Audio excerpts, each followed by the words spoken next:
Welcome to the Barbell Strikes Back. I'm James McDermott, joined by Miguel Porter. Miguel, how you doing? Good. We are in September now. Yep. But it's still summer, right? Yeah, for a couple more weeks. Yeah. It's weird. I don't know. I'm sure there's plenty of information out there on like who decides what day we end one thing and start another thing, especially when like you can have a couple weeks in September where it's a little chilly, it's rainy, you need your hoodie. Then all of a sudden in October it's 90 degrees. Yeah. Or maybe that's just where we live. We live in a place that has awkward weather sometimes. Right. Yeah, I don't know. Is it like the stars?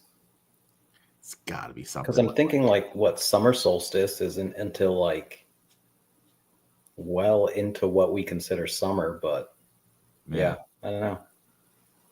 A topic to look up. Right.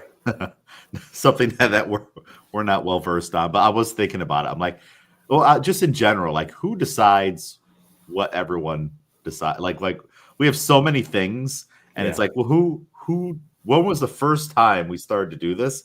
And was it one guy? Was it a group of people? Who decided that this is what we're going to do? And then it's funny how some things, as a society, we've been doing for so long, and it's just like, did anyone when does anyone stop and be like, do we still need to do this anymore? Right.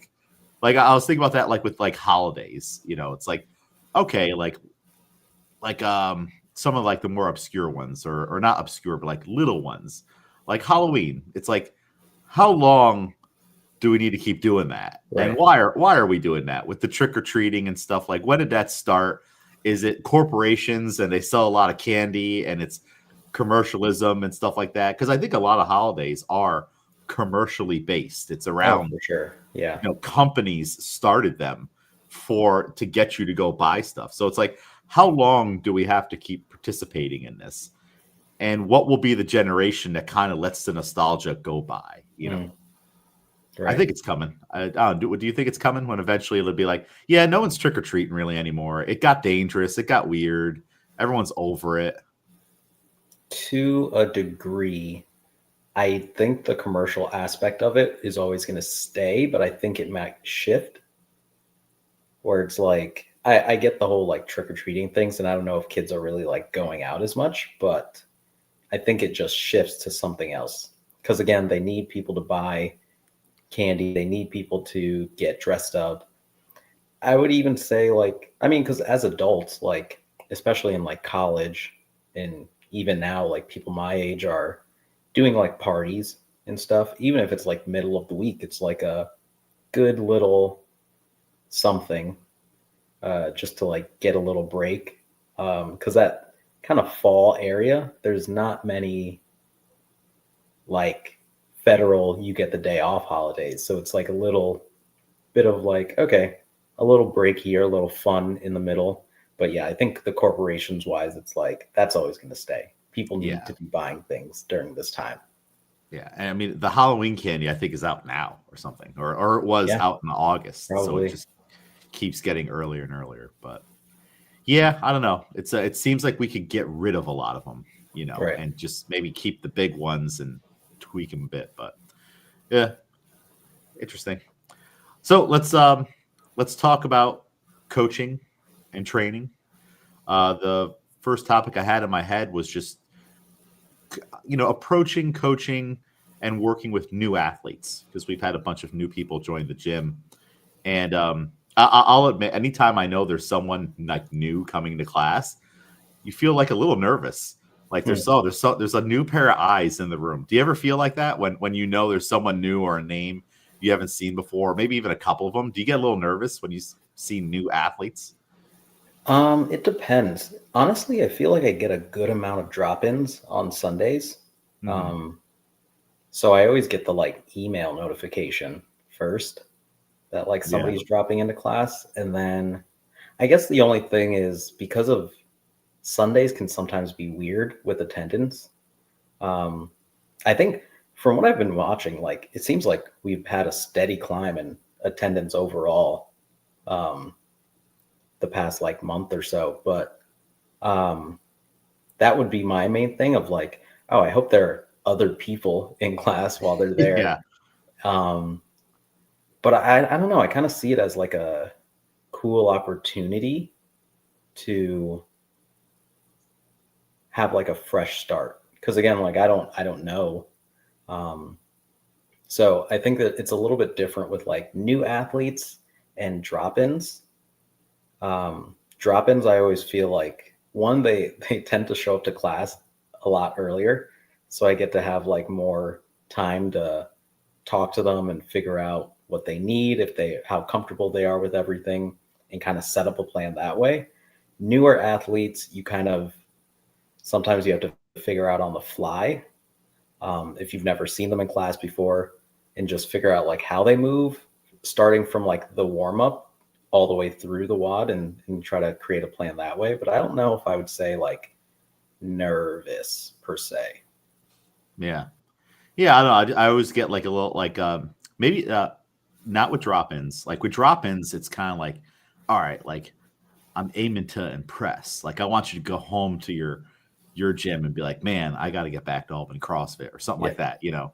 But like a new member, you know, because I'm the one that's like talking to them all the time and getting them into the gym, and then they're like, oh, all right, I'm going to come to the 4:00 class. That'll be my first class.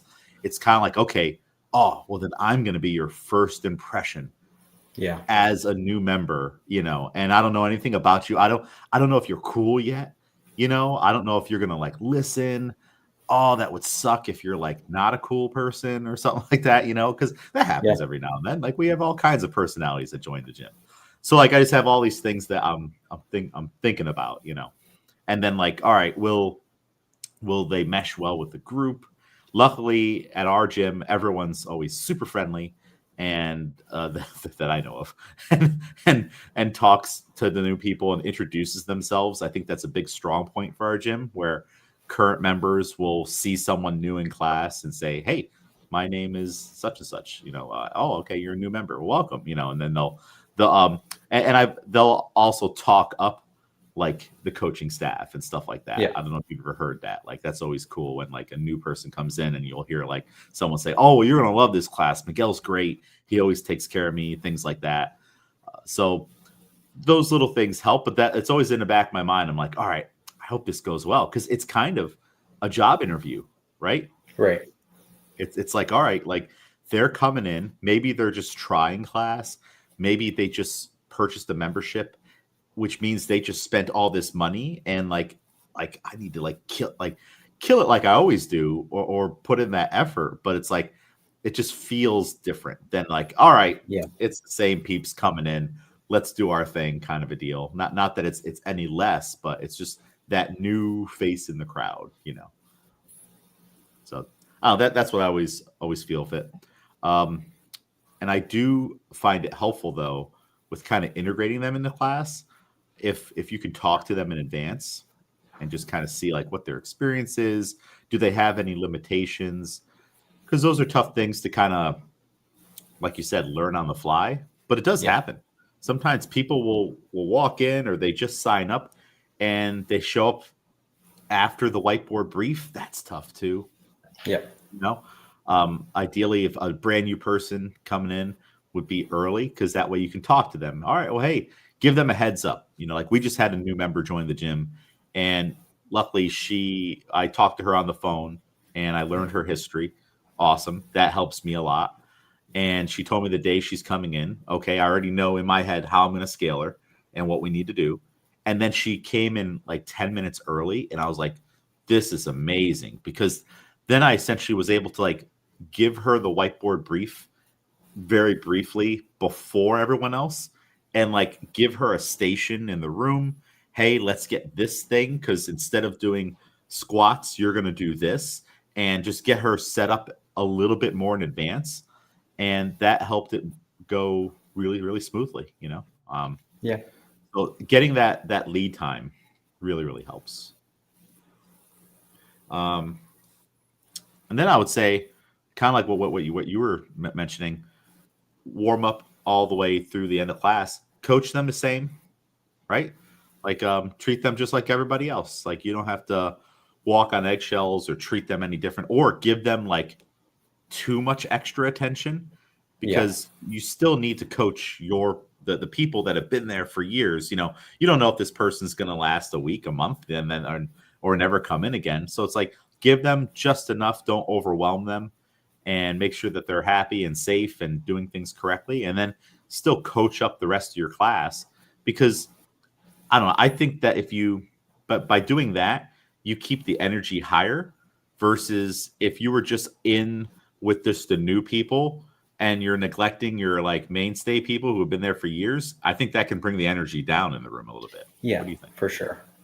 And I think it helps a little bit too to have a new person and kind of observe, because then I find myself doing that more with the more veteran members as well.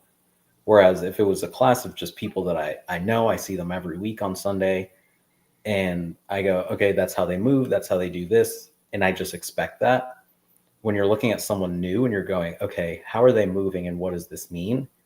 Then you kind of have that lens as you look towards all the other members, and you kind of have a fresh start that way as well, where you're like, oh, they might always do this, but the way that I'm looking at it today, they should really work on doing this thing that is not that.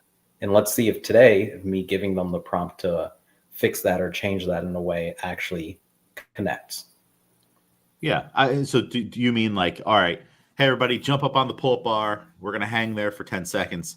You see the new person not get a full grip. And all of a sudden that opens up. You're like, you know what? There's like 3 other people that aren't wrapping their thumbs. I need to tighten that up. Yeah. Something like that.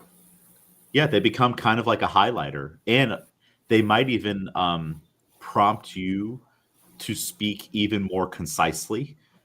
And also like dial in what you're teaching. And maybe even if you've been on a kick of like, well, all right, I'm not going to demo that thing.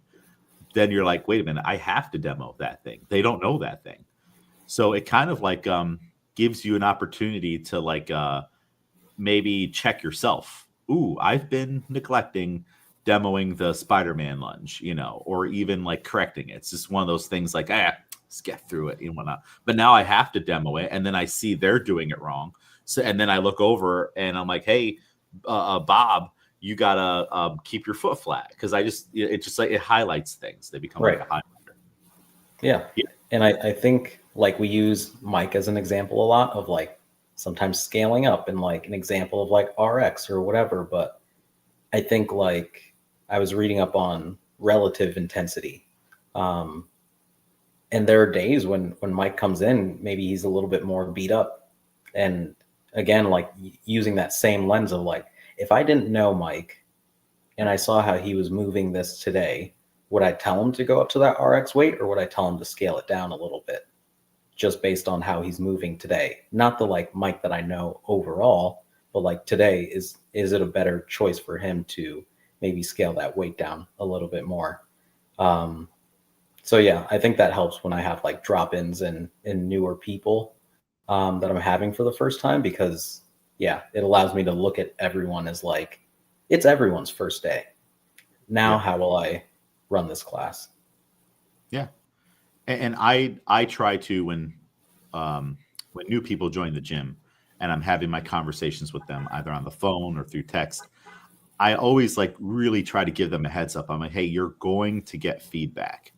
I know you've done CrossFit other places. I don't know what was going on there, but like the coaches are going to tell you, hey, slow down, take weight off the bar, add weight to the bar, go faster. They're going to give you feedback. They might even stop you during the metcon, So I'll tell people that too, just that way they're not like thrown off guard, because some people, especially if they're coming from another gym, it may be 3, 2, 1 starts, and like the coaches are more hands off and just in the periphery, versus like you may be like, hey, I put down the bar.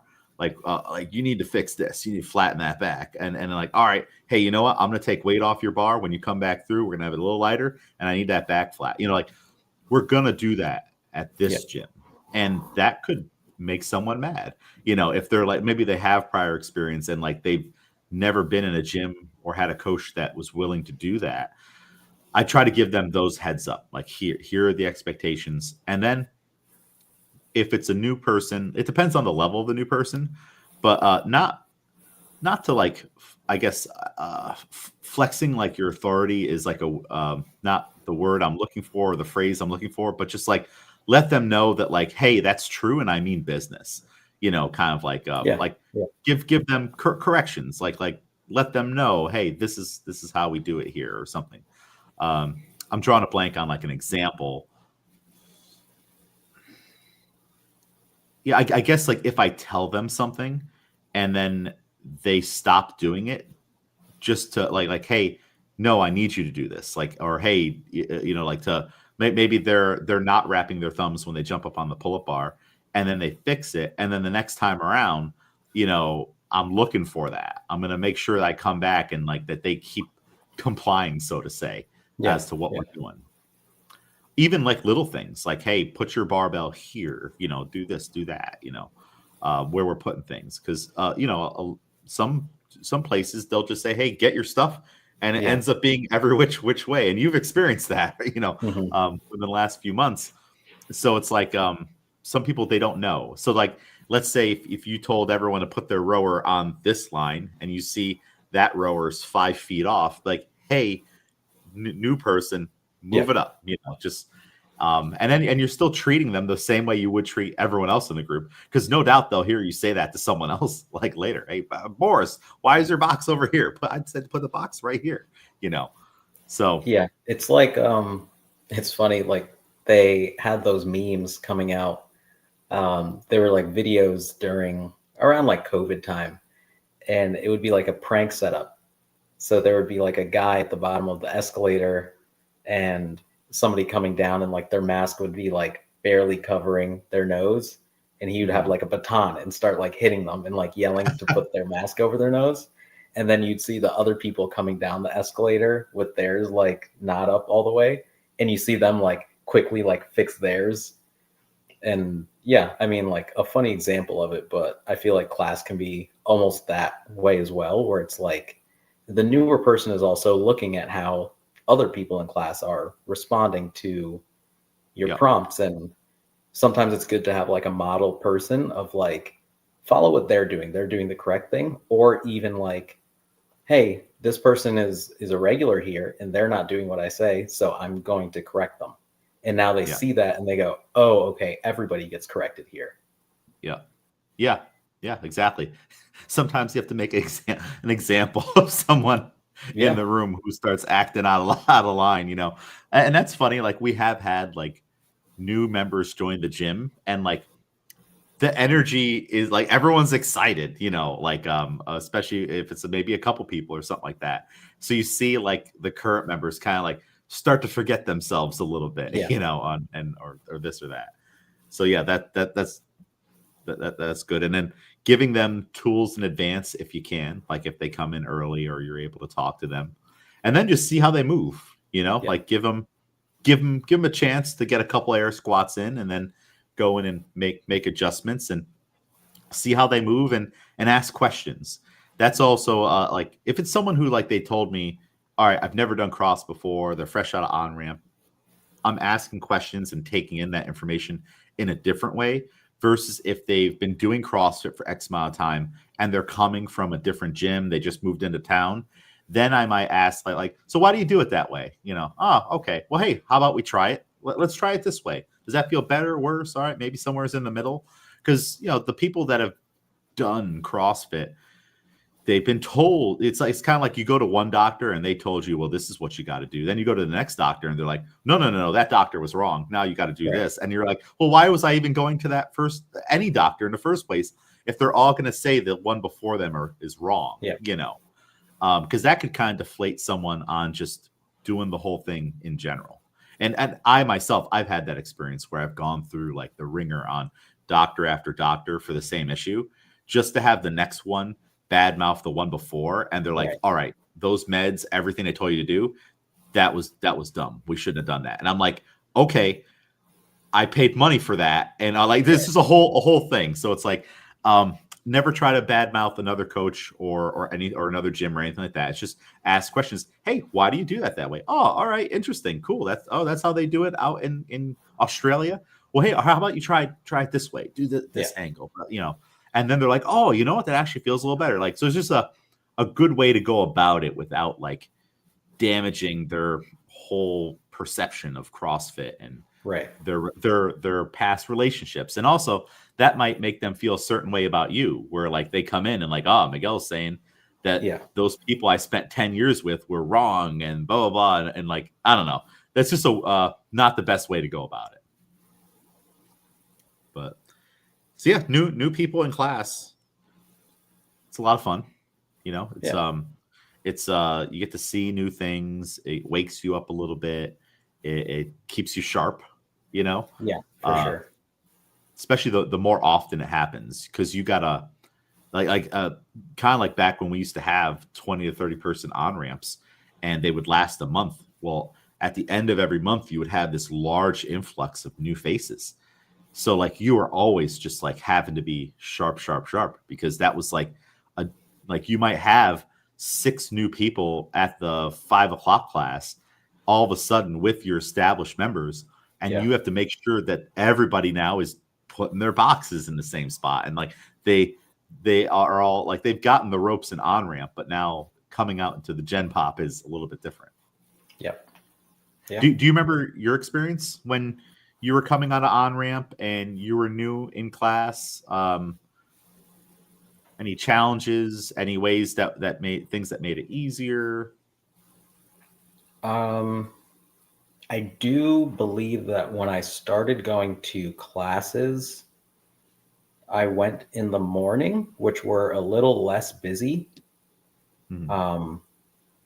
But yeah, I was always like get there 10 minutes before at least and like start my own like warm-ups, whatever. So I get to see like what's going on ahead of time, have an idea in my head.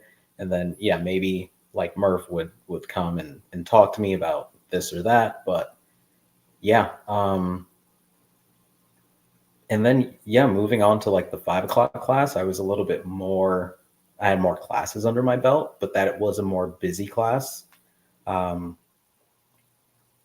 yeah, I mean, you do really just find someone, maybe if you're like a newer member and you're going to the same class consistently, to like model yourself after. Like I had like benchmark people that I would like, all right, whatever they're doing, I'm relative in this way, most likely. Or like, oh, they get this at this time, I should also get this. Or like, this is what they're doing before class, maybe I should do this before class. So I think just like it helps to have good people model for you in classes, and also, yeah, getting there before helps. And yeah, but it's, I don't know, it's not too crazy, I would say, but I know that it can be for some. Yeah, and it can be intimidating, Right. you know, and that's why it's good to, you know, do little things like say people's names, you know, and like, you know, like or like and like act or present that you're happy to see them, like, you know, like oh hey Miguel, you know, like I do that like all the time where someone, like I'm in class and someone's walking in the hallway, I'll greet people when they're in the hallway, you know. I think I do it to you most times if I notice that you're coming in and you happen to walk. But it's just, you know, letting everyone know, oh, I'm seen, and oh, someone, at least one person's happy to see me, you know. Yeah. And then introducing people to one another, and that could be even at the whiteboard, just kind of go around the room and like, hey everybody, I've resorted now just to like just say your name, you know, instead of like the questions on like, do you like chocolate or vanilla, because people struggle to give rapid fire answers, you know, and they have to like think deeply about it, you know, which is why you shouldn't have open-ended questions. If you are going to do a question, which I've gotten away from it, it shouldn't be, you know, something where like it should be a yes or no, a very black and white, like banana or apple, you know, and then if they want to say peach, they can, but don't leave it open-ended, because then that's when people are hemming and hawing, and next thing you know, it's been 10 minutes on this question and we're going to do nothing with it now. Or partnering them up, like kind of like you said, the classic way would be if there's a coach in class, well, hey, I'm going to put you right behind Josh, Yeah. or I'm going to put you with Pat or Miguel, and that way they're kind of near someone, and you can be like, hey, just keep an eye on them a little bit if it's a really really big class, which that should happen, because you should always be coaching.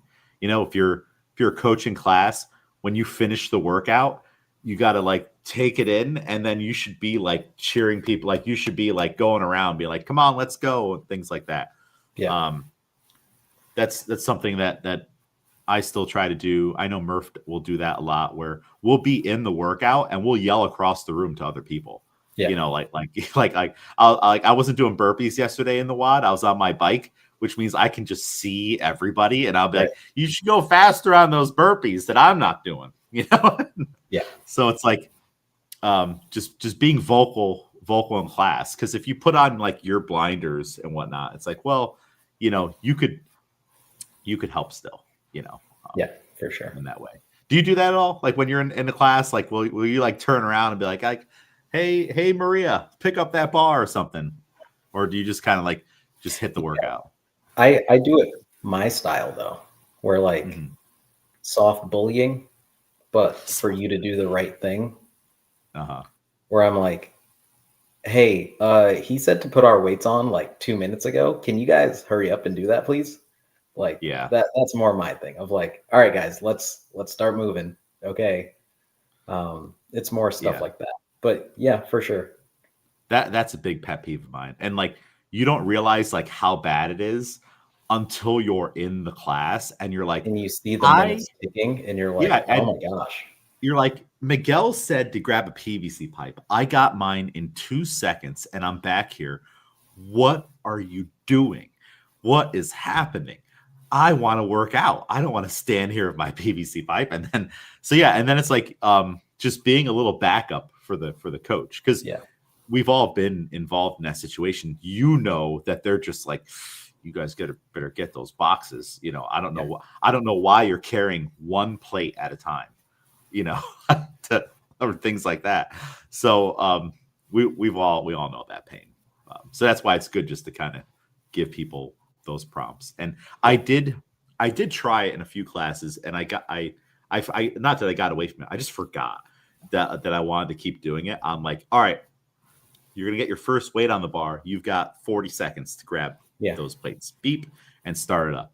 But what I have started doing is I'm leaving people behind now. Once I see the majority of people have like the weight on the bar, all right, set your stance, set your grip. And you see one person still has to load another end of their bar. And I'm like, I don't know why it took you that long. Like, it was literally going to take you 3 minutes to put 2 plates on your bar. Yeah. It's unacceptable, but it's also unacceptable that I wait. Like that's like even more unacceptable. Like because like other people in class will be like, well, hey, they don't have their bar ready. I'm like, but you do, like that's like, it's like this. It's the exact same concept of, does class start at 5:15 or 10 a.m. or does it start when everyone gets there? And like, well, I know Mike's coming, so let's wait for Mike. But then the other people are like, well, we got up earlier and we traveled earlier here. And, we don't know if anything is causing a delay, like an accident or something like that. But like, we're here. So can we start? Have you, I know you're good about starting class on time, but have you had any instances of when you're going to be like, all right, you know what, we need to go. Like, all right, let's start doing the drill, and then you'll catch up, type of a deal. Oh yeah, yeah. I think that's like my very much like newest thing of like, because you're right. For me, I see it mostly in loading weights, where it's like, oh my gosh, like a workout like today where it's you're adding weights in the workout.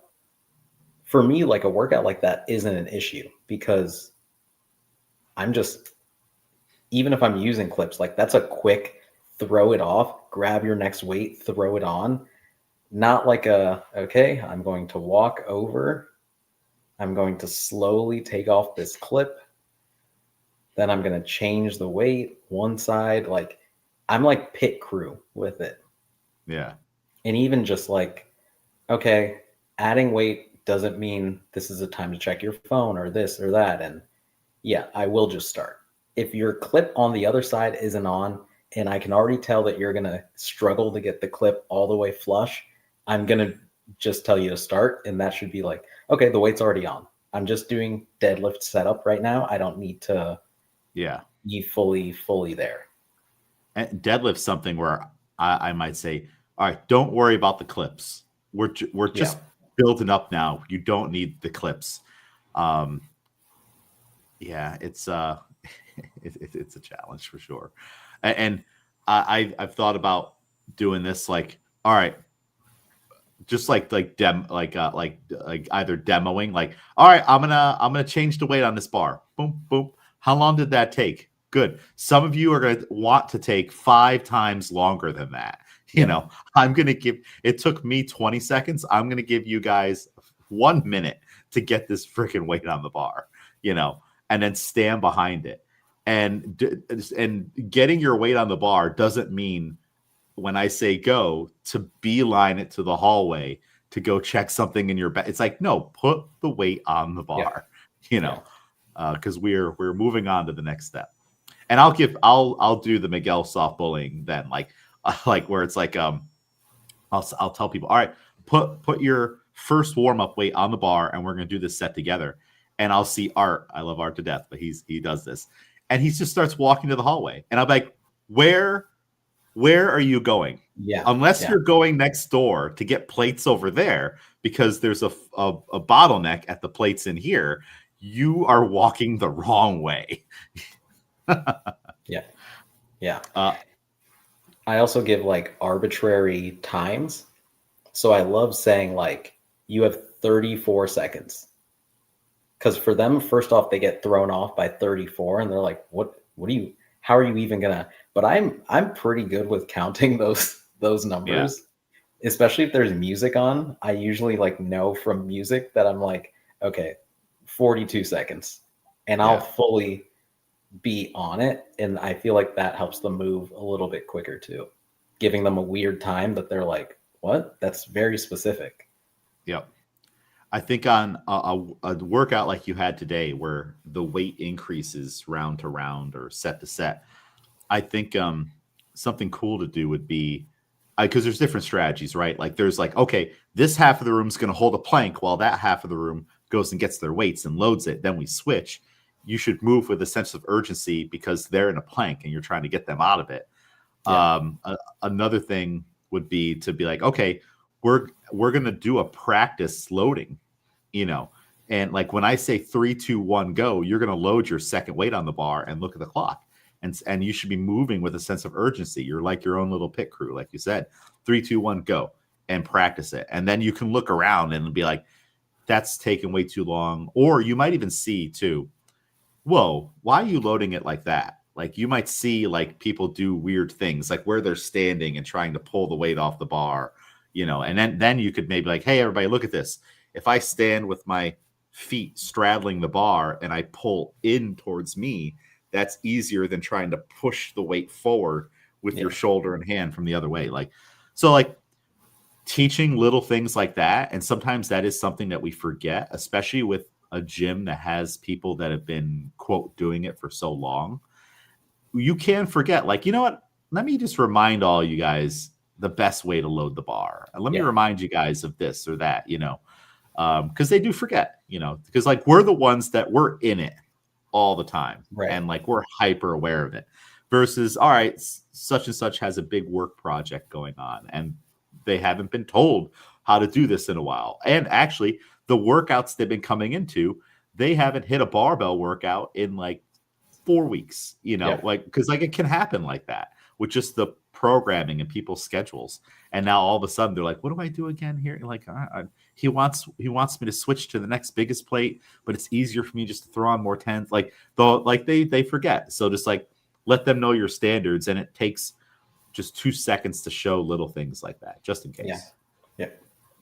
And again, that's something that a new person in class might spark you to do. Like, oh, let me review this real quick because they don't know it, and then everyone else in class is like, yeah, I forgot about that, or the last time you talked about that, I wasn't paying attention, but I happen to be paying attention now. So it's a funny thing.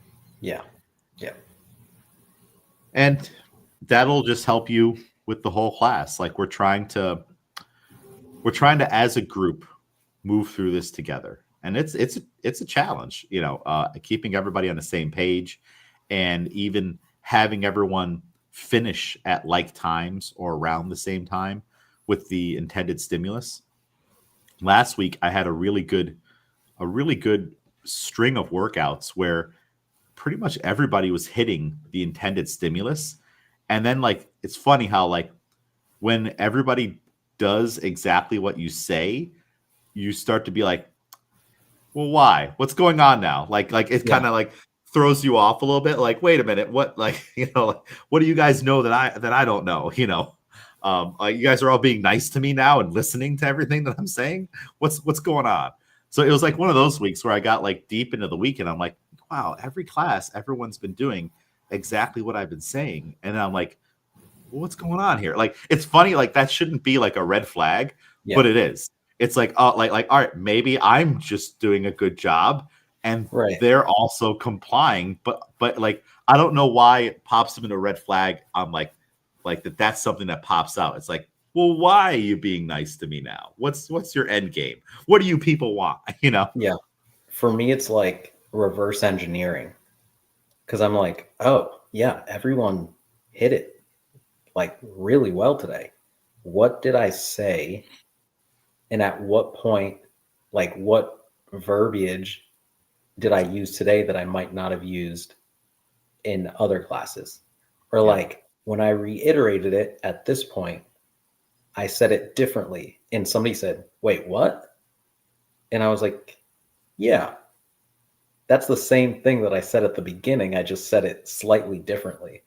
So now you're looking at it in a different way. Like if I say your round should take you less than 2 minutes and there are 5 rounds, and as we're about to begin, I'm like, okay, this should take you less than 10 minutes. And you go, less than 10 minutes? And I go, yeah, because every round should take you less than 2, and there are 5 rounds. That would be less than 10. And they're like, oh. And you're like, yeah, okay. Guess I should say it a different way to make sure that everyone gets what I'm saying. Yeah. Setting the expectation and then keeping the common thread all the way through and reiterating it too. I've done that plenty of classes where you say what the expectation is, and then maybe you get caught up too much in the weeds of, and not that, just in the weeds of coaching, like being like hyper focused on the movements and be like, all right, get your knees out. Like, and you just teach the heck out of the air squat, but then you forgot to remind them the tempo and the speed and how long you wanted these air squats to take. And then now they're doing air squats to your standard, but then you're like, everyone's moving too slow now to do that. Now we need to break the technique a little bit, or I just need to encourage you to go faster, because remember, we wanted to get these air squats done in 2 minutes, and you guys are all moving at a pace to get it done in a 2:45, you know? So it's like doing little things like that. Or being aware that you're not doing little things like that, not getting too much in the weeds on one thing, and keeping your main message alive through it. It's like, I want this, but I also want this. Practice rounds. That's something I really I brought home last week, was just the practice rounds and kind of proving it. We've talked about this in podcasts before, where it's like, okay, the practice round says do 3 thrusters, but the first set is 21. And then, so it's like, they need to know what 21 feels like. And I'm not concerned with anybody saving energy, before the WOD comes. If you didn't have it for us to do it in the practice, you don't have it in the WOD. Right. That's, I will die on that hill with the whole practice round thing, because, all right, if you don't want to do a practice round, well, what if the workout was just 7 rounds? What if right now I just changed the workout? I can do that. Hey, everybody, the unknown and unknowable. it's 7 rounds instead of 5 rounds. Are you toast now? Can you not do this workout? Do we have to scale it even further for you? Well, guess what? That's the same scaling that you should use when it's just 5 rounds. Yep. So I'll have people do complete rounds. I'll have people do 21 with the barbell, or I'll kind of like layer it in 21 with weight 1, 15 with weight 2, 9 with weight 3. And I've been seeing people a lot more change their game plan. And after every practice round, I'll tell people if how that felt is unsustainable, you're not going to be able to keep doing that as we go heavier, change your game plan. I keep reminding people that you can change your game plan. Yep. Or it might be something, hey, if round 1, the L sits from last week, under 3 minutes. If it takes you more than 3 minutes round 1, you have to change it on the second time you come around. And just reminding people, I'm like, hey, will it get faster in the end? And everyone's like, no. And I'm like, then what should you do? Change it. You have to change it. And I've been seeing people make those right decisions more often because I've just been making them do a lot more work on the front end. Yeah. Right. Instead of just those little practice rounds that are kind of like, I don't know, you've seen them, the ones I'm talking about, where it's like, it's either there just for like flow and making sure the it's either for equipment or it's just there to fill time. Yeah. And if it's there to fill time, it's BS. Mm-hmm. It shouldn't be in there at all. Then why even do it?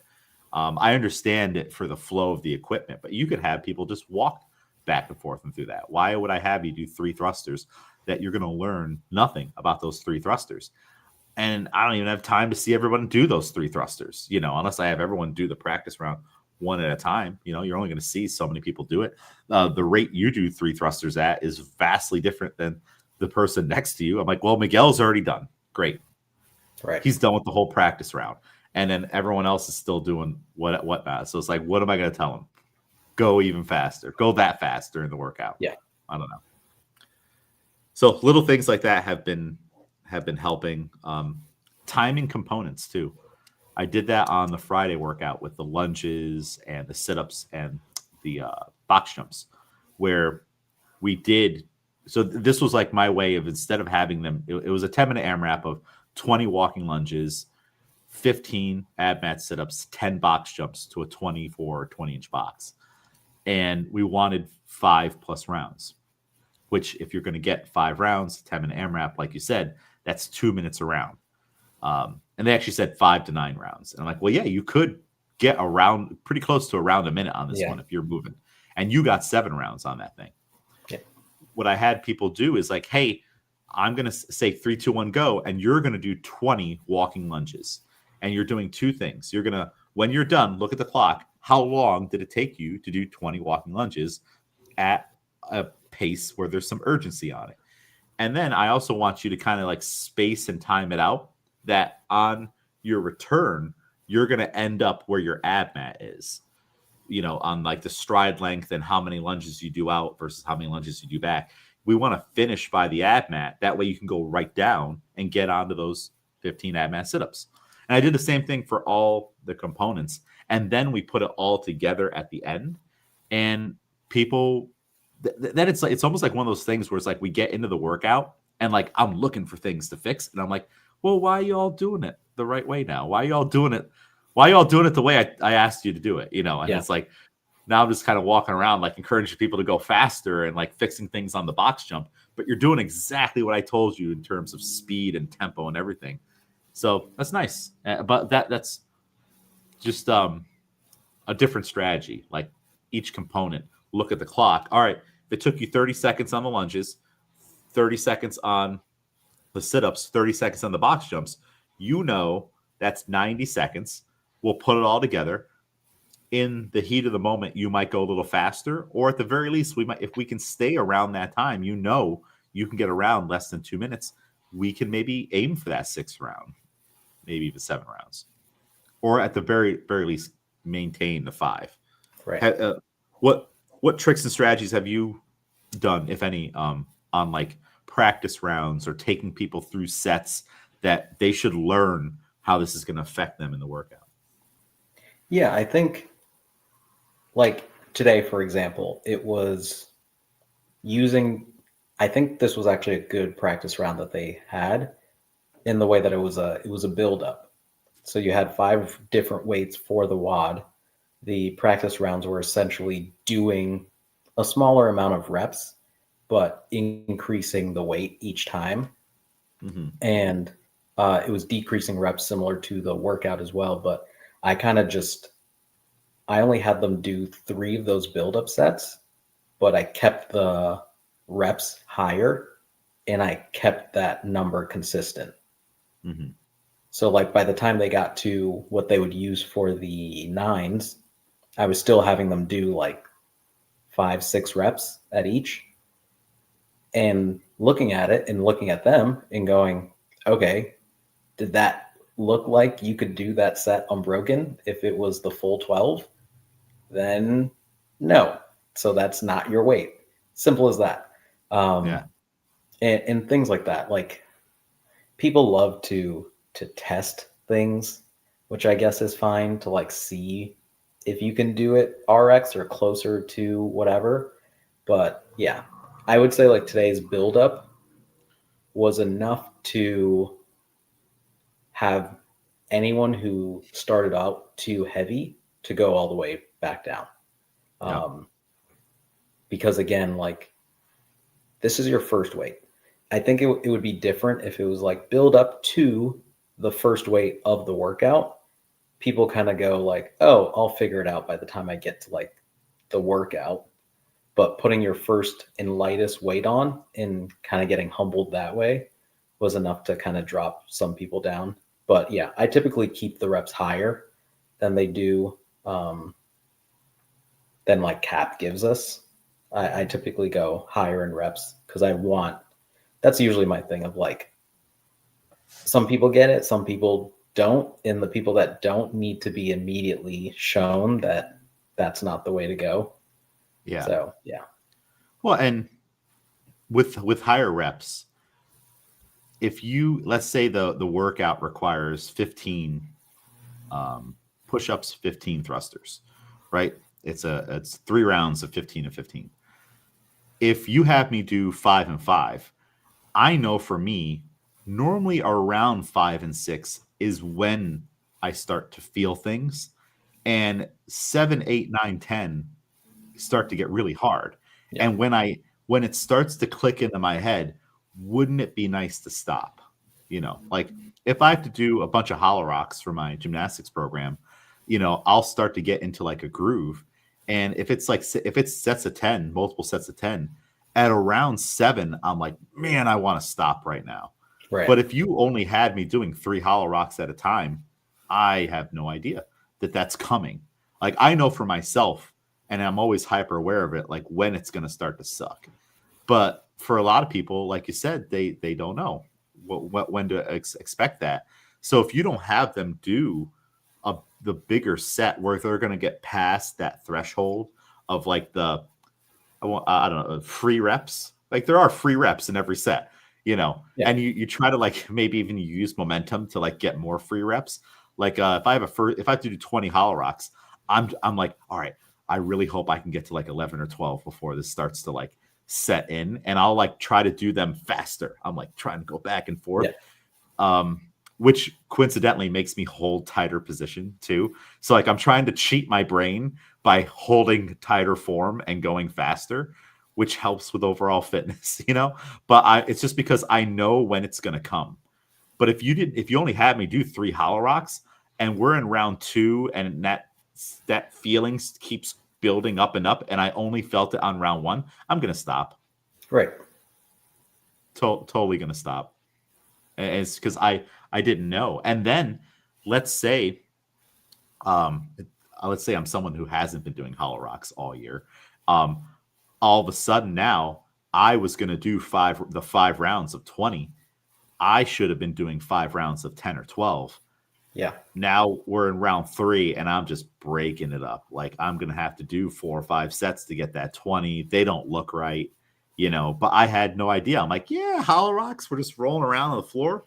Not a big deal. Like Because people look at things differently. They look at all the movements differently. If that deadlift bar says 405, 375, everyone coming in is like, ha, ha, ha, all right. You know, I know I have to scale that. But if they see sit-ups or push-ups, they're like, well, that's different. But maybe if they don't see the 300 reps, they just don't view reps and gymnastics things the way they view and maybe even respect the weight on the bar. Right. Yeah. So if you don't have them practice it and then keep reminding them, this should be repeatable. This should be every single set. There should be no question. If the wheels are coming off, it's maybe at the end, you know? Yeah. Yeah, exactly. And it's the same way of like breaking things up. For me, breaking things up is like purely strategy based. It's not like, oh, I can't do 21, which is why I'm doing 12 and 9. Yeah. It's because it's like, oh, I want to save this. But if I had to do 21, I know I can do 21 at this weight straight through. As we go through it and the workout starts, I might feel like, okay, let me actually do this 21 and know that I can do it. And that's why I think like if the first round is 21 and you make them go like 15 in a practice, because most people are breaking around that like 10-ish, 11-ish rep amount. If you make them go past that and you go like hit 15 unbroken, that changes a lot of people's mind of like, oh, my lockout's starting to get soft already. And like the workout hasn't even started. And there's another piece with these thrusters or something. So yeah, I think definitely the reps for sure in the practice round make a huge difference. Yeah. And you could, I mean, there's like some great coaching right there where let's say it's going to be 20 push-ups. We'll just keep it at 20. And you're like, okay, you might strategically in this workout want to break it here, or here's how I would break it. And you can have them go through a practice round where you're like, all right, this workout, just the way it is, we have a lot of redundancy in the movements. Maybe we have to do push-ups, dips, and handstand push-ups. It's JT. All right, yeah, let's use JT as an example. There's going to be a lot of fatigue. I think it's very high quality coaching if you were like, all right, we're going to do 21 push-ups right now. You know, this is the one we're going to take there. But what I want you to do is you're going to break it up into 3 sets or 2 sets. And then you're going to time your rest with like strategic breaths and a shakeout or something like that. So you're going to do 7, 7, 7 and go to your knees. You got 1, 2, 3, 4, breathe. Now you're back into 7. Like give them like a routine to do and have everyone kind of practice it. Versus them kind of figuring it out in their own. Like, well, how do I rest after a set of push-ups? And some people will rest like their arms are straight. It's like, no, you got to get your weight off of those, you know? Yeah. So it's like little things like that where you can like add value. Like when you're looking at things, you're like, hey, maybe I could have them practice this. And then you can start playing around with like obscure numbers. Like, okay, you're going to do 10, 6, and 4, you know, which maybe no one will break it up like that, but maybe someone actually has to need to do that on round 3 or they do that in the beginning or who knows. It's like adding in like more value to those practice rounds in that way, giving them a focus on this set of 21 thrusters. This is what I need you doing. You should be able to do it unbroken and you should be able to X, you know. Then the next one, you should be able to do it unbroken. And on this one, since it's a little heavier, I want you to do X. And you just have like your common thread of unbroken, which they're being reminded of every single time. But as the weight gets heavier, you start to like reinforce a technique aspect of it. And then also that's the thing you're looking for now. Hey, you're doing 21 thrusters, and I want you guys to really focus on getting deep in the squat. I want below parallel. And then that's what you're looking at. That's what you're coaching. Then it goes up to the next weight. They're doing 15 thrusters. All right. They need to be unbroken, but now I want you guys to keep the depth and get the lockout on every single time. And then now for the 9, I want them unbroken, and I want you to cycle through this thing. Or I'm going to put them both together. I need depth and a lockout. So like that's a lot of good coaching right there. It's, versus just just do it. Yep. Just do these 3. So it's fun stuff to think about, and then you can. That's part of the importance of lesson planning, even when a lesson plan has been given to you. Right. Like they're just giving you something to do, and that small practice round that maybe you and I are skipping, or we're going to beef up a little bit to work more with our people on certain things. That might be what a coach out there that maybe isn't thinking about these things needs. So that way they're learning to like, oh, do practice rounds, have them run through things, think about these things. But just like you can have an athlete kind of go RX plus on a workout, that's kind of like going RX plus on the lesson plan for the coach. All right, you know what? I don't like that warm up. Let me think of a warm up because I want to do this a little different. That's the plus part of it. Like you don't need this. There are coaches out there, they need that. They need that warm up. They wouldn't know how to plan a warm up for this workout today. So if you're on the next, level or step in your own personal progression, change things. Nothing wrong with changing things. And then what you need to do too, whether you change it or not, is you have to have that reflection and assessment after. Did it work? Yep. And that's why it is good to coach back-to-back classes or multiple classes in a day. But do you do, like, was there anything today that you had on your own personal lesson plan or from the lesson plan where you're like, that didn't go the way I wanted it to, or it didn't go the way they wrote it to happen too? Because that happens as well, where we get the lesson plan and you're like, that's not going to work, or it didn't work. Oh, I mean, like today, the warm-up had jump rope. And I think that's always what we do, where it's like, if there's no rope in the WOD, I'm not going to use it in the warm-up. So that was the first thing of like, I'm just going to here are the stretches and here's what I want them to like open up before we get to the barbell and all of this. I would say even like tighter with my timing on like, we're building up, do it on like a 90-second clock of like, because I kind of did it as like, all right, get your first weight, we're going to go together. Second weight, we're going to go together, where it should have, I was debating doing it timed. And I probably would, if I had to do it again, like a straight up, just like 90-second clock. Yep. So that everyone, because there was some confusion around like, oh, should I go as soon as it's loaded up? Should I wait for this other person that's still going? Are we going on your count? Are we going on, and just like straight up 90 seconds. When that clock goes, you go, then load your second weight, wait for that 90-second to hit again, and then go again. So I would probably change that. But yeah. I try to bring it from class to class, I guess you could say, even though it's like a week past, where I'm like, okay, in this type of structure, what worked for me last time, or like for warm-ups, I'm like, what movements did I have that were similar to this class? And did I like that warm-up? Then I'll bring it over to this time here and, all of that. Yeah. No, I think, 2 great strategies. They both work. The time one, make sure that it will fit this time, no matter what. Yeah. It's going to take 6 minutes, 8 minutes. I do like, and I think I tend to lean more towards the let's do it together type of thing, which means it might fluff out in time a little more.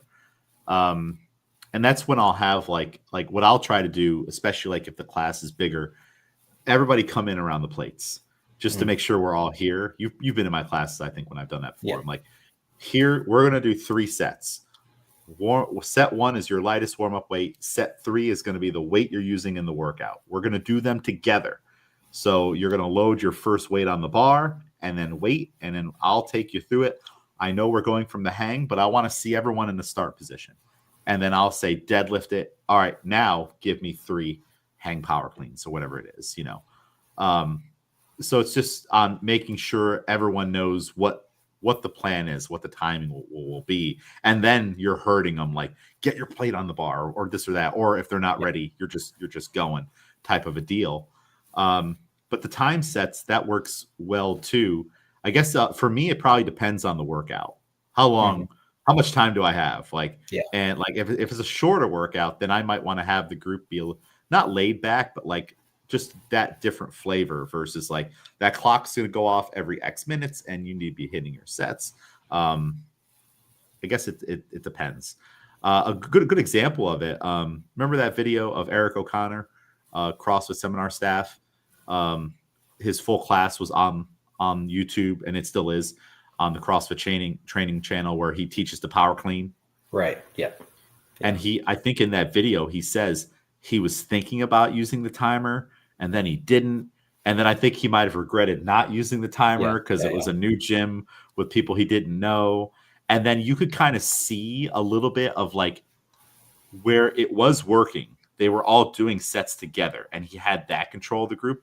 But then you could also see where there were kind of some people who were like, they kind of got lost a little bit. Yeah. And he was like in the middle of the room, versus being back. And it's like, there's like a magnet that pulls you in towards the people. And that's feedback I've gotten in the past on like, you're in there with them and we understand why, but you need to come back here. And that way you can have better control and see everything. It is hard. You just feel like it just pulls you in and you're like, I got to get over there. Have you had big enough classes where you've kind of had that issue? Yeah. And it's interesting because after you got that feedback, I was kind of thinking about it because I think when I first started, mine was like, I'm so far away from the group, it feels, or like I'm not in there enough.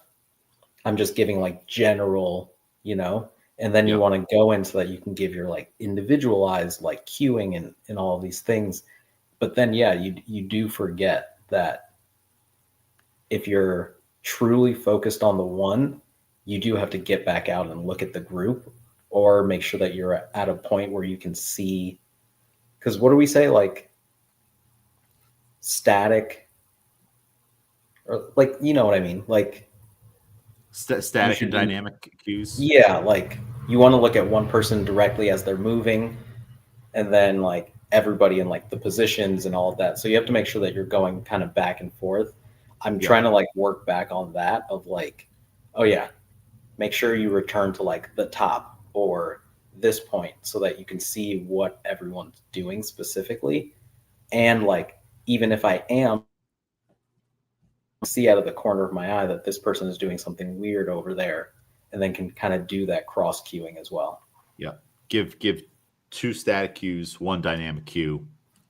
Everybody's holding the start position on the deadlift. Miguel, pull your chest up, squeeze your shoulders back. Shaf, push your knees back a little more. They're good. All right, everyone, deadlift, reset. Hey, Haley, on the way back down, keep the bar closer to your body. That was the dynamic one. So I watched her. And then now I'm looking in the static positions for both of you to do those things on the next one. And then when I say go again, now I'm just focused on Haley. Hey, all right, remember, Haley, keep it close. And then, all right, up, down. All right, we got it now. Kind of deal. Yeah, it's you don't realize it when it's happening, and it's one of those things too where it's like you feel like you're doing a lot of work. You're like, I'm moving around, I'm talking to people, I'm doing this and that. And it's like, okay, yes, you might be doing a lot of coaching work. We'll just call it coaching work. But are you being effective? Yeah. It's like quantity versus quality. It would be better if you stood back and did more verbal cueing and was more effective with that than getting stuck in the weeds and being near people and missing so much. But it feels like you're doing a lot, and then you'll make that big change with that one person, but you've missed 10 other people type of deal. It's and watching, after I got that feedback, watching Eric O'Connor's video, then it really stood out to me on like, because I had watched my video back, because the feedback I got that on, they filmed the whole class and posted it on their thing. but seeing so I saw it in myself doing that, but then seeing someone else do it now, it's like, oh, I can't not see it now. Yeah. Like now, like when I'm watching classes all the time, I'm like, yeah, they're it just pops in my head. I'm like, they're in the weeds right now. They got to get out of there. You know, it's they're in the long grass, from Jurassic Park 2, The Lost World. Like, don't go into the long grass, 'cause that's where the velociraptors are. You're in the long grass. But it feels like it's the easy way out. If I go through there, that's where the escape exit is, But it's not as effective. So yeah, cool. I had a question come in today because we have a workout that's popping up tomorrow. Rope climbs and front squats. The front squat weight's 185, 125, and it's like descending reps. I don't remember the reps for that, but the rope climbs are like 5, 4, 3, 2, 1, something like that. And the question is should we take the bar from the floor or from the rig? And you can go a lot of different routes this way, right? Like, all right, if I go from the floor, I'll coach the clean. You're getting more coaching in there. They're getting hands on the clean, right? And that might be a way to stop people from doing an inappropriate weight. But it could also, quote, stop people from doing an inappropriate weight the other way too, because the clean is the limiter. And it's okay, because they can't clean 185, it punishes them to not be able to do 185, but they could, and they are strong enough to do it. So I guess what's the right answer? From the floor or from the rig? I guess it kind of depends, right? It's interesting, and I guess people could have differing views on it. I try to see everything as a rep. Like, even, I know we've talked about it before, where it's like, if we're doing a top down or like hang positions in barbell club, like that first, how I pick up the bar to start is a rep there. Like that snatch deadlift or like that snatch pull, that's initial, is like, I use that as a rep. That is an interesting part with the front squat, because there are people who will be limited by that, who probably could comfortably go RX, that maybe that clean kind of throws them off. But then in that same idea, then I would want them to work on the clean. Like, if that's your limiter, I would want you to touch your limiter as much as possible. And even if that means you go lighter today, then okay, let's start every rep as a squat clean, because maybe that's why that's your limiter. You're trying to pull it way too high, and you can make it, but you're not getting your elbows up hot fast enough or something like that. So yeah, that's interesting, but I didn't think about it in terms of like, somebody might be able to do 185, but if they have to clean it, they might not be able to. And also you can look at it a couple other ways. All right, if we're taking it from the floor and I have to now invest this time in, or I should, in the clean, is that taking away from time of teaching the main course of the workout, which is rope climbs and front squats? Because now I have to focus on this other thing, and then I also have to continuously coach it during the workout, versus like, all right, remove that. Today is black and white front squats and rope climbs. And then the person that could, let's say it's a bigger person, they always excel on the strength workouts, or like the barbell movements, so they're like looking at it like, ooh, all right, this is my day, I can do this one. And then you take it away, you're like, nope, you got to be able to clean it from the floor. And now they would have been using 185, but now they're using 115. Will they go faster? The stimulus is 7 to 11 minutes. So there's another thing, 7 to 11 minutes. So we do want this to be a weight where we're moving it. So now they can't use the weight that maybe they are capable of because we've put this barrier. They also can't climb the rope. This turned into a crappy day, Yeah. maybe for me, who that was my strength. And I knew I was going to do get ups or something coming in, or I wasn't really too concerned with that. I'm like, because I'm going to, the front squat, that's my jam. But now you're telling me I have to clean it. And now we're missing cleans, or every time you put it down. Although you could argue too, well, having the rack there is an easy out to put it down too. Yeah. Is having a rack there an easier out to put it down than to just drop it and have to clean it again? Because if you drop it and have to clean it again, you're penalized in the workout. Yeah. You have to do the clean. But if you re-rack it, there's no penalty. And then let's see, the stimulus says 1 to 2 sets for the front squats. We start off at 12, then 9, 6, 3, 1 are the front squat weights, are reps. You definitely shouldn't be dropping it or re-racking it when we get to 6. And I would want people to do the 12 unbroken. Why are you not doing the 12 unbroken? Yeah, it's interesting. But to be honest, I feel like I've never seen, I mean, I don't even know how many workouts I've done where we use the rack for something like this. But I guess from that idea, I've never really seen somebody break up sets using the rack. Yeah. I think that's interesting. Of course, the element that we're not talking about in this equation is the coaching. Yeah. It's like, all right, these, regardless of where we're taking the bar from, the expectation is 1 to 2 sets.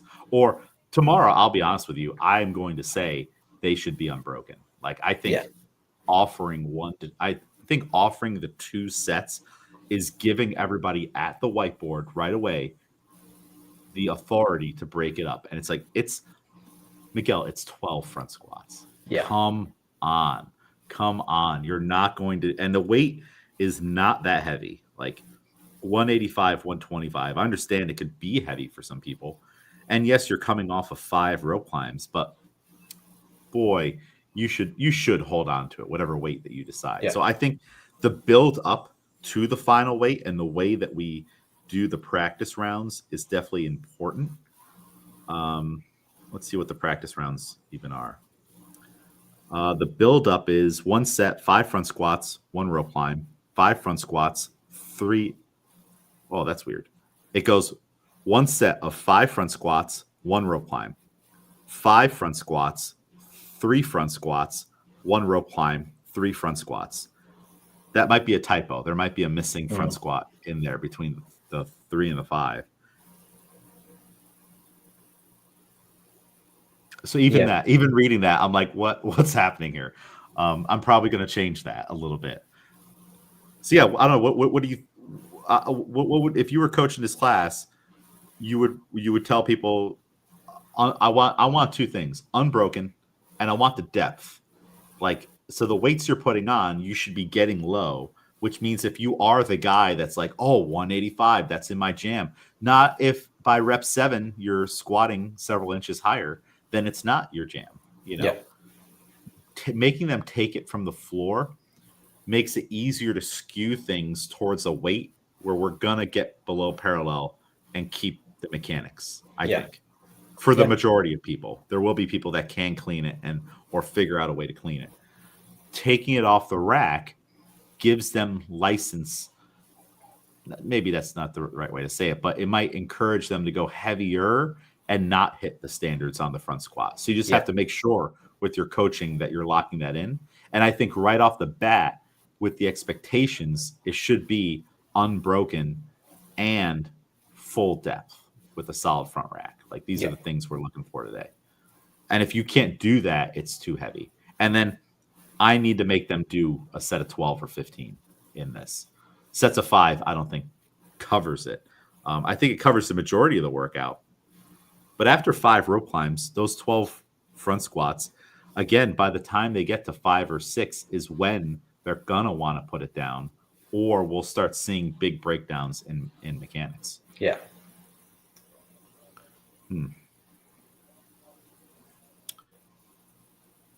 and it's 12. It's the same front squat reps all the way through. Interesting. So yeah, how do you approach this class, Miguel? Like, how do you? Let's go back to the original question: floor or the rack? I'm kind of leaning towards now. Take it from the rack for tomorrow's workout. Yeah, I can see that. I think I would still do floor, and I would, because I would want to say unbroken, with the risk being if you do drop or put it down, you have to do another clean. Yep. That's probably just how I would start off. Is there a benefit there on, let's say the clean is the difference in 10 pounds. So you have a female athlete that could either front squat 95 pounds if we're going to clean it, or they might even have to go down to 85 pounds. But if we had it on the rig, they could go 105. And on either one of those, they would be able to maintain the standard and do what you want them to do. Is the extra weight worth it for that athlete? Yeah, I don't know if the extra weight is worth it for me, just because I'm thinking of like, what does RX mean, right? Mm-hmm. And 1.5 row climbs to start off. It's I think nothing to scoff I think that at. already puts this workout in a spot where a lot of people cannot go fully RX. So does the weight matter? And then I think 185 for the men, is that the men's weight? Yep. And I That's feel like they're the ones in this situation, I think, who get into more trouble. Yeah. And I think 185 for a front squat weight, thinking about like CrossFit as a whole, is fairly light. Yeah. So I feel like the weight shouldn't be an issue. Like, talking about scaling, like, this is something that I would have to consider scaling, because I know, like, okay, the fatigue on my front rack, having to push up 185 plus those rope climbs, is going to feel different than, like, let's say an elite athlete, where 185, they can do that all day. And then those 5 rope climbs, they're flying up and down. I feel like this workout could have been 15, 12, 9, 6, 3 for the front squats instead of 12, 9, 6, 3, 1. And you could still aim for that same stimulus of 7 to 11 minutes, and you could still have people get like that 7-minute type time with the extra reps. I guess, is the extra reps worth it? I think so. I don't know. I think it's weird to end one front squat right at the very end. Well, that's also kind of like what makes me think of the clean, because I fully imagine you drop off the rope, you run to that bar, and it's a squat clean. Why wouldn't you? Drop it, and you're done. Yeah. Yeah, I feel, but if it's 3, that's a little different. Right. So it's slightly different, but yeah, I don't know. I feel like if you could even bump up the weight. It could be 225, 155. And now it's like, okay, like, I think that workout, you take it from the floor, and then you might have some guys cleaning 155 or 165. And, like that could be a, let's think about Josh. Cleaning from the floor, I don't think Josh is doing 185, although he can clean it. But I think there is a risk of him dropping it in the beginning. Right. Yeah. And then that means he's got to clean it again. And we do run the issue of, like, there could be a diminishing return on, like, how many times can he clean 185? Yeah. He would have to do it at least 5 times.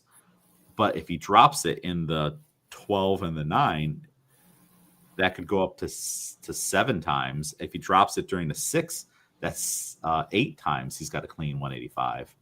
And then how long is he resting between getting there to clean it because like, all right, I have to be ready for the clean before I have to be ready for the front squats versus just going over to the squat rack and breathing, taking like maybe less rest, I would hope, and then unracking it and going down.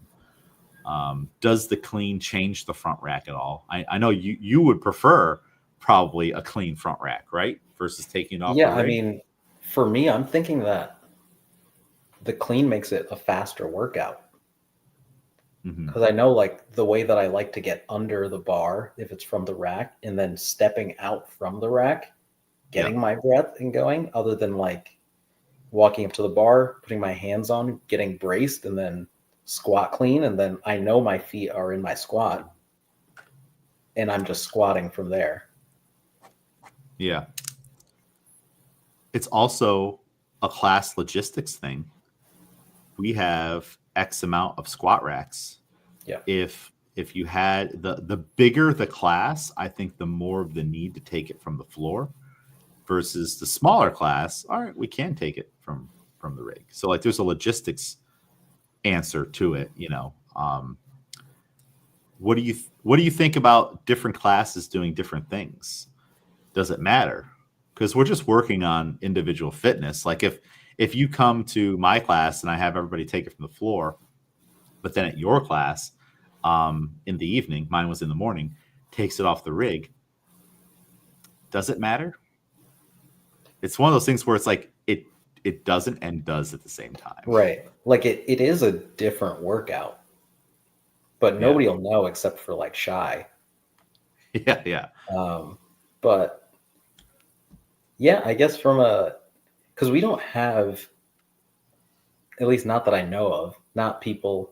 I will get occasionally like a text of like, or I'll try to see like what Schaff or Mike did when I'm looking at workouts, but I don't think we have too many of those of like, here's my time from this morning. See if you can beat that when you come in the afternoon. Yeah. So I don't know if too many people would be like, maybe you'll get people who are annoyed that they didn't get to take it from the rack, but yeah, I think each class is different. Yeah, I think you bring up a good point there. It's like because everybody wants to take it from the rack. Yeah. That like if you gave the choice to the people in the class, probably all but you are going to say from the rack. Right. So that would be the only thing. But like in the grand like scheme of it all, it doesn't matter. You know, like in terms of like one person scored to the other, like the if you're following it that closely, you gotta anyone following it that closely should channel that energy into the nutrition and recovery, and they would then be 10 times the athlete that they are. Right. And then it also doesn't matter because they're that much fitter. It's funny, the people that treat the training like they have a mind virus, I think, of treating the everyday training like it's the open or it's a competition. And I know sometimes we do, like if we have a benchmark workout or an actual open workout comes up, like there's time and a place. But like the 10-minute AMRAP of lunges, sit-ups, and box jumps from Friday, it's training. It's purely training. Yeah. Like, and also no one else in the gym cares, you know, about where you are on the leaderboard. At least I don't think so. In the amount of time I've been doing this, I've never cared once where my name is on the leaderboard. All that I ever cared about was like, boy, that hurt, and I'm glad it's over with now. I'm so glad it's done. Me putting my score in the computer means that I survived, and I don't have to do it. It's behind me now, you know. So I don't know. I do think that's a little bit of a mind virus. What do you think about that? On like someone that like they're like, well, the standards or this or RX or blah blah or blah, yeah. Like, I don't know. What do you think? I think and we've talked about this, where like the weight becomes the biggest concern and not the body weight movement or the gymnastics movement, because again, like those rope climbs are serious. Yeah. With the time that you said this workout should be completed in, I feel like most people are scaling the rope climbs. I think if you're rope climbs. Yeah, if you're scaling the rope climbs, you should be fine cleaning it because you should scale the weight as well. Yeah. I think I know that's like that may be harsh, but like if you're scaling the rope climbs, you should also scale the weight. A soft rule, I would say, Well, because then and it's not that serious. Go if faster. yeah, go faster. If you look at the stimulus, I tell people a lot in classes now, which is maybe why they've been like getting closer to hitting the stimuluses or doing it so much more often. I tell people when I say the range, I'm like the if it's 7 to 11 minutes, as close to 7 as possible is the goal. Right. The 11 minutes is the upper end buffer that you're trying to stay away from, but you might get into like 10:15 or 10:50 or 11:08 or something like that. It doesn't mean you did anything wrong, but like you should be shooting for the other end. Right. Instead of ignoring the first number I said and saying, oh, okay, 11's the limit. I can just coast or do whatever I need to do as long as I'm like at 10:50 or if I go to 11:30. It's like, no, you are. We want the intensity that gets us closer to the first one than the second one. Yeah. Also without overscaling, which would be a coaching error too if we overscale them too much. Someone finishes this workout in 5:38, I think is maybe not enough. Yeah. You know. So yeah, it's an interesting thing to think about. In the lesson plan, they actually say, under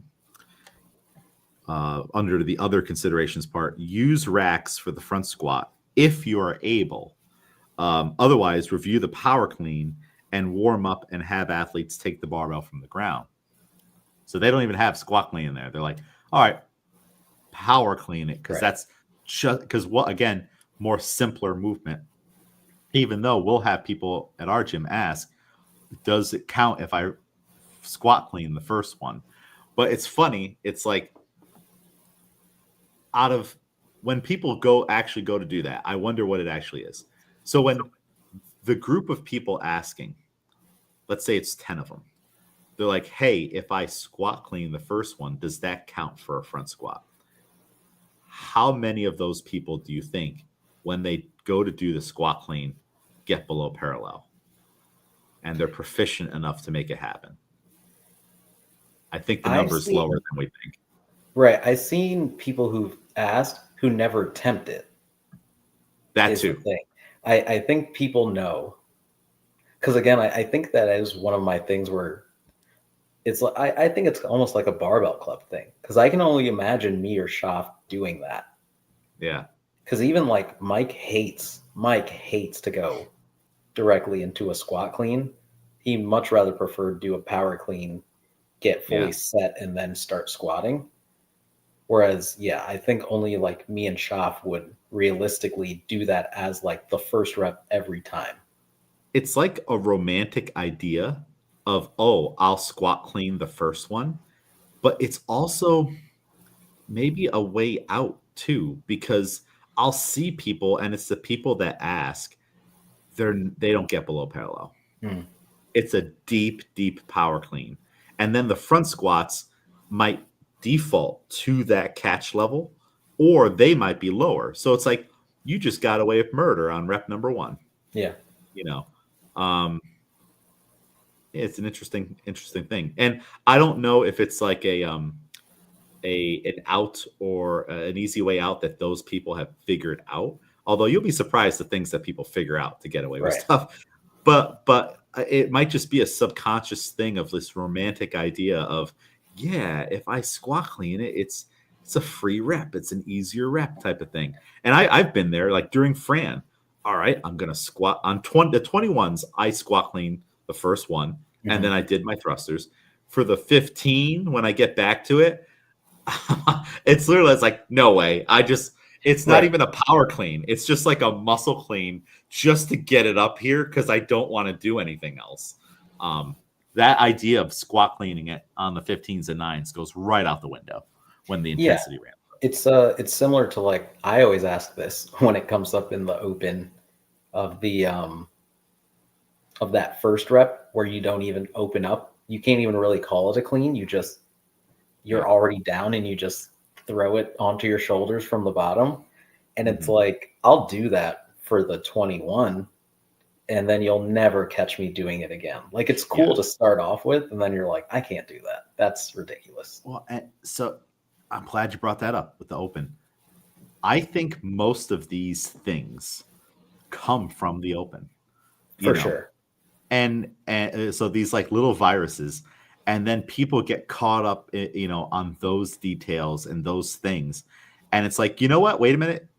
We are training. You know what will make you better for the open if we don't do that BS? Yeah. Like power clean it up, hold it there, and then do 12 full front squats. You know what? You just changed my mind on this whole thing, Miguel. Like I'm no longer in favor of the squat clean out thing. I think it's a unicorn people are enamored with. They're trying to chase it, but they will either do it once and then never again, or they have a shitty squat to begin with, and they're just gonna whiff the first rep. Yeah. So it's like there are probably a lot of things. We should make a list of things that should live in the open or just before open season, and then after March, say goodbye to it and go back to like regular training. Like the people getting in the weeds way back in the day on the handstand push-ups when there wasn't like standards, and now in class they want to do snatch with grip handstand push-ups, and it's like, you have put the cart so far before the horse. Yeah. You're a mile down the road with the cart and you forgot the horse back there. You've just been pushing it yourself because you thought this was easier, because you wanted to beat everybody in class. And again, no one cares. And they're all talking trash behind your back because you do that too. Like, this is back in the day too. It's like, oh boy. I wonder how Miguel would have been back in like the day of Albany CrossFit when it was just like a high school. Yeah, I think I was there towards tail end. The very, very tail end. Yeah. I'm talking about Jason Ackerman era. Yeah, for sure. 2013, open season. That's how I kind of played it. Even when I started, was like, I was looking at the leaderboard and I was looking at, what am I better at this person at? And like little things of like, all right, in this workout, they got me on this, but I can probably move quicker on this and in this and that. And yeah, I am fairly competitive, especially in the time of like, I'm only doing CrossFit. I was fairly competitive, I would say. Yeah. Now it's a little bit different because I can go to a class and I'm like, well, Mike's going to beat me on this one just because I can't breathe. But, but yeah, no, I get fairly competitive in that way, which sometimes I have to like put on blinders. But well, and I do too. Like even if I'm like really, really scaling things or like adapting them to like current James, I still know where people are in the room.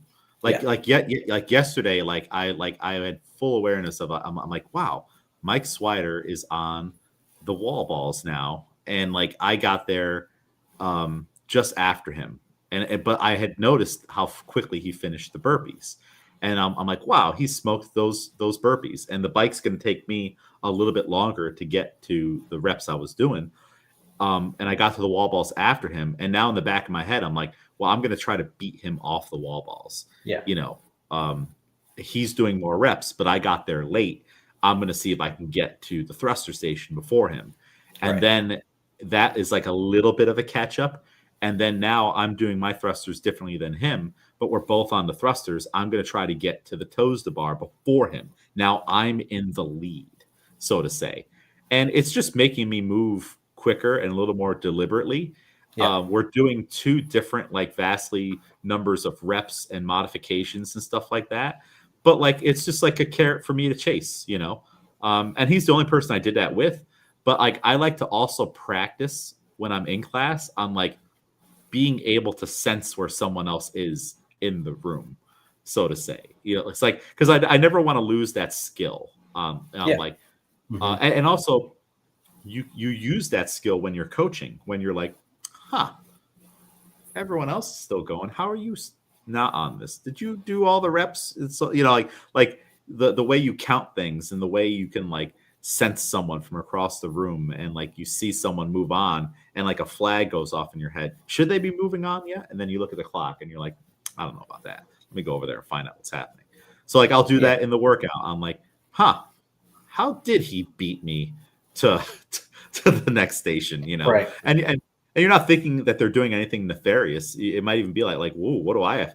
I'm slacking right now. What do I have to do to get my lead back? I count people's rest time a lot when I'm in a workout and when I'm coaching, because I feel like people are fairly consistent with it. They might not even realize it, but people Yeah. do some people are like a strict like 5-6 second. No, like no matter what the workout is, if they stop, that's the only amount of time that they take, or like in a transition too. Yeah. I've noticed it because I don't think he's realized it yet, but if me, Mike, and Shaf are doing a workout, Mike's rest time between round 1 and the start of round 2 is his largest rest time in the entire workout, because he's so far ahead of me and Shaf that he thinks that he might have done something wrong. So I'll like see him and he'll like, it's almost like he's waiting for us to see like, oh, when are you guys gonna get here? And then he'll Yeah. go and like he gets faster as the workout goes on. Yeah. But yeah, I try to look at what other people are doing to kind of make up time. And some people's rep cadence is a lot faster. Some people rest a little bit shorter, things like that. But yeah. Yeah. It's I think it's a good thing for people to do, you know, and just pick someone for the day and try to be in line with them. You know, I had workouts earlier this year where I was finishing around the same time as you and Mike, or all right, if I got ahead of you guys on like, you know, with the row dumbbell clean toes to bar workout we did way back, then like I'm just trying to keep my lead Yeah. and like so like the feeling of being chased even when you're not, it makes you hold on. It makes you Right. all right, as soon as I walk to the pull-up bar, that was my rest. Now I get on and I start doing my knee tucks. Because if I don't, if I hang out under this pull-up bar, well, what if Miguel's walking over right now and he gets on it? Now I'm behind. So it's just a good way to push yourself Yeah. and to make sure you keep the intensity going, like to give yourself a carrot to chase and to also feel like you're being chased. And with Mike, maybe something we need to be doing more with Mike, depending on the workout, is having giving him challenges where, all right, you're going to start the workout a minute behind, but you need to work hard enough to catch everybody and Yeah. still finish before everybody. So like, little things like that, you know, you can't do that with everybody, but Mike is a great candidate of someone that you can do that with. Like Right.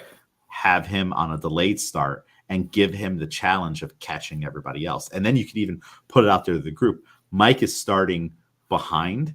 You need to work hard enough to stay ahead of him. You know, you're trying to do this while he's trying to do that. Now he's chasing and everybody else feels like they're being chased. Yeah. And with the right group, that might make everybody kind of like, oh shit, I gotta get going. And then they might start looking over, where's Mike? All right, good. Let me pick up my dumbbell, you know, type of a deal. Yeah. We gotta do more of that. But the opportunities are limited, you know, and also class sizes, all those things. In that workout yesterday, which I'm trying to get Mike to come in to do when he gets back from vacation to see if he could finish it in sub 10 minutes. I used the SkiErg in place of the 20 pull-ups. So the workout was 60 burpees, 50 wall balls, 40 thrusters with a empty barbell, 45 or 35, 30 toes to bar, 20 pull-ups, and then 10 chest to bar pull-ups. So I did heel assisted ring rows because I wanted to try them out in a workout. And then I was like, all right, well, what else am I going to do for my other pull-up option? Well, let me just do calories on the SkiErg. And it was an interesting experience. The intensity of it, like the metabolic lung, you know, burn type, it caught up to me at around 10-ish calories. And the first 6 to 8 calories, I felt like I wasn't doing anything. Right. So like like it was pulling. I'm like, I see the number changing, but I don't feel an effort in my body the way I feel the mechanical effort of a bike or pulling on the handle of a rower. You feel the resistance. I wasn't feeling anything. And then all of a sudden it started to like swell up, and I'm like, I can't breathe. And all these things when we got to about 10.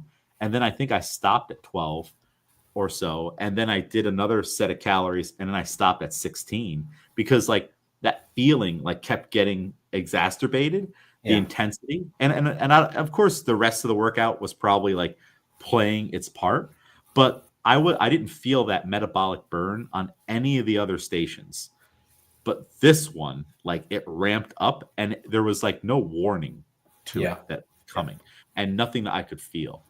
So that was an interesting thing. I haven't used a SkiErg in a workout in gosh since 2011 or so. Like it's been a really really long time. So I was surprised to when I started to feel it, and that was only 20 calories. I would like to see what it feels like. Okay, what is the torture of doing 500 meters, 1,000 meters? Like you get 250 in, and you're like, oh my gosh, this is going to be a long time. I don't know yet, but I do know now that like there is a disconnect, and it could be the way I'm doing it too, or in the effort I'm putting into it, into what the machine feels like and how it's going to hit you in its intensity. Yeah. I didn't feel anything in the muscles. Like on the bike, your legs are burning. On the rower, your legs, you feel your back, your grip, maybe even. On this, I didn't feel anything. I just all of a sudden it just started to kill my lungs, and all the bending down. I also didn't, when that started to happen, I didn't feel like how I could manage that, but also like increase my power output. Like it was a weird thing. Like because maybe on a rower, I feel that start to happen, so I pull really hard, but then I recover slower. Yeah. And then I pull really hard. That way I feel like I'm putting in effort, and it might match it out instead of doing a lot of quicker pulls because I'm using the slow recover to try to calm down. It really felt like there was no help. There was nothing happening. Have you played around with the SkiErg at all since we covered it in coaching? No, not much. Yeah, I've been too like, I don't want to go too crazy because I generally have no clue of like, what is this? Yeah. Because you're right. It is like sometimes those pulls don't really feel like much, but then you do get hit with it where you're like, I feel like I was ramping up, and then all of a sudden I can't even do it anymore. Yeah. You get like 1 second of like, this is it. This is the comfortable. And then you're like, oh no, I can't be here. Yeah. And I had to stop, but when I got on it, I'm like, all right, I'm just going to move and try to do 20 calories unbroken. And then I got like in that 10 to 12 range, and I'm like, like, all right, let's stand up and be upright for a little bit versus going to the down, the bending over and come back up. I didn't feel it in my abs, like with the crunching thing. But again, that could be like not enough time on it to start to feel that. And that is like one of my only strong suits these days, on like, because in that workout, I did tuck ups on the floor. That was my easiest station. I was just like, bam, bam, bam, bam, because I do them all the time. So it's like, all right. And I was going to do ab mat sit ups, but I'm discovering I don't like to do ab mat sit ups with the rad shoes. They're really annoying because they're so big. So now like my legs are like, I'm still butterflied, but like I have this block of cushion about this big between them. And I'm like, if I was barefoot, my feet would be all the way in here. So it made the butterfly really awkward, which I've never really thought about that before, on how some like bulkier shoes could make a movement like even like I understand how it can make deadlifts and squats awkward, but like the butterfly sit up, just a regular ab mat sit up, until I went to do that, and I feel like I'm stretching out my pants here, trying to do this. So then I just went with the tuck ups to keep the knee tuck thing alive. So that was interesting too. But yeah, the SkiErg, I want to keep working it in to experiment with it. But now it's like, I'm not afraid of it, but it's like, it's so like, I don't know, I'm gonna pick something and see if it Right. works now, because it said I had about 640 or 50 calories per hour, but I'm like, again, like we talked about in the coaches meeting, I don't know what that means. Right. If I was on a rower, I'm like, we are doing really bad right now. Like Mhm. that means we're tanking. If we're at 647 calories per hour, boy, we're not working very hard. But I felt like I was working or trying to work hard, and then eventually Yeah. caught up to me. Josh did point out that at the bottom, I was tricep extending, Mhm. and I could have sworn in my head that I wasn't, like that I was keeping it bent down here. That is super awkward to do that Yeah. downwards, keep the 90-degree angle part and not tricep extend. And he told me, I think a couple times, and I'm like, oh, I didn't even know I was trying to not do that. And I Yeah. had no idea that I was doing that. So that was an interesting part about it. It's like, I was like, I can't feel anything other than I'm bending over and standing up, and the monitor says something's happening. Yeah, I think it's And a natural response to like follow through. That's yeah, what we do with everything else is the everything. follow through. Yeah, there is no other movement that you wouldn't follow through. But all the like Josh was telling me, he found the video of the guy that I was watching, the guy that has the world record for the 1K and a bunch of other records on the SkiErg, on all the Concept 2 stuff. And he's like this big jacked guy, so super high power output, no doubt. And he's saying, the handles go up to here 9 degrees, and then you crunch down and you keep that arm bend, and then you come right back up, and this is the movement here, Yeah. But it's such a weird movement, and it's like that's definitely how we've not been doing it back in the day.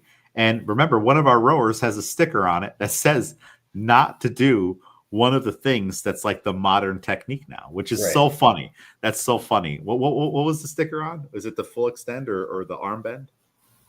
No, wasn't it on the one side at a time? Yes. All right, the one side at a time. Yep. Where it's like you're Yeah. yeah. You raise one arm up, pull one arm down, then alternate. For anyone who's just listening, there's a sticker that says not to do that. Yet there's all kinds of drills now. They're like, oh yeah, you could use it like you're naturally skiing. Mhm. And the write up from Concept 2 is like, yeah, do that. Maybe I wonder if that's like they're like, we give up. Everyone's doing that. Just do it now. Yeah, or even like a technology thing where they were like, we didn't build them with that in mind to start Yeah. off, but I guess that makes sense, so we'll include it now. But the Yeah. earlier ones, like the tracks are probably too iffy.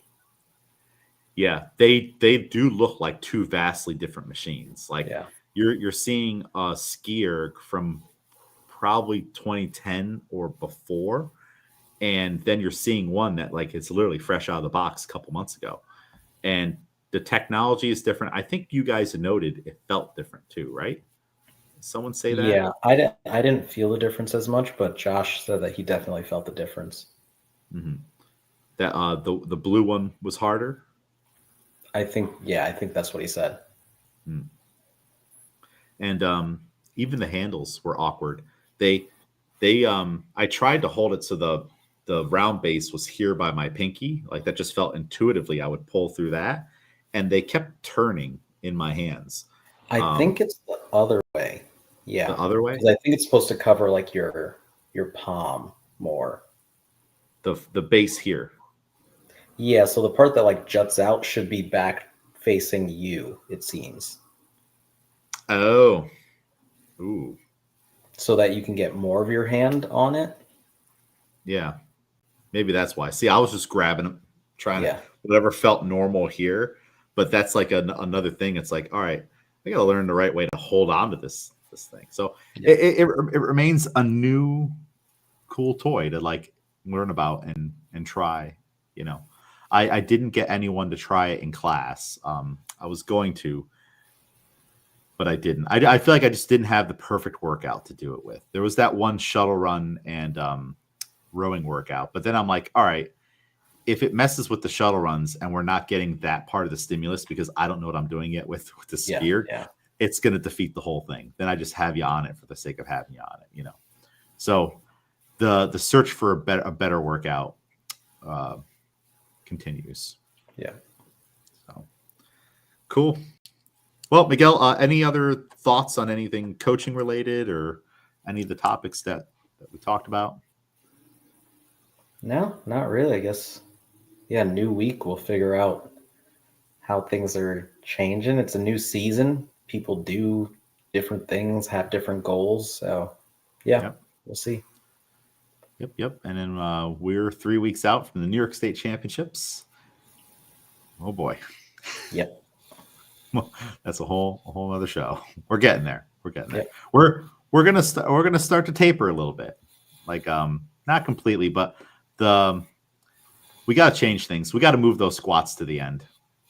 We gotta because they're getting heavy enough now where I'm suspicious if they are affecting performance on the lifts, especially since we're doing more stuff from the floor, and they don't need to be now. That's the thing. And 2, we have to wean everybody off of the squat warm up a little bit and like warm up. And what do snatches and clean jerks feel like when this is the first thing you're doing? Right. Because we're not going to be able to do them at states. So yeah, I think we just need to get right into it. Starts snatch essentially. So and when we do taper, the squats do move to the end. So this is week 3. So this will be like the bridge week between the taper and not taper, so to say. Right. We missed the max outs because it just seemed like a wash. It didn't seem like something that the entire group was ready to do. Right. What do you think? Yeah, I don't see. We could certainly do it. It would be a nice build-up day, but I don't know how many actual PRs we're getting.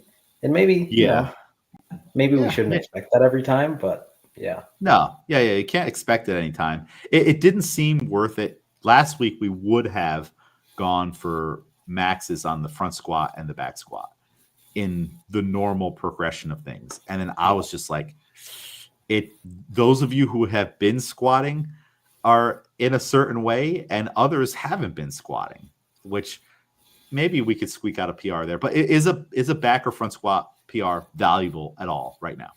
You're right. Yeah. I was like, no. Let's just go heavier again. It was a pretty high percentage. And what I'm thinking now is next week the weights would move down a little bit because they're just complementary, and we're gonna start to taper. And hopefully heal. And then this coming week, we would have maxed out top down from the floor, things like that. But again, I don't know if we need it. And it's like not everyone, the work has not been done by everyone to warrant testing.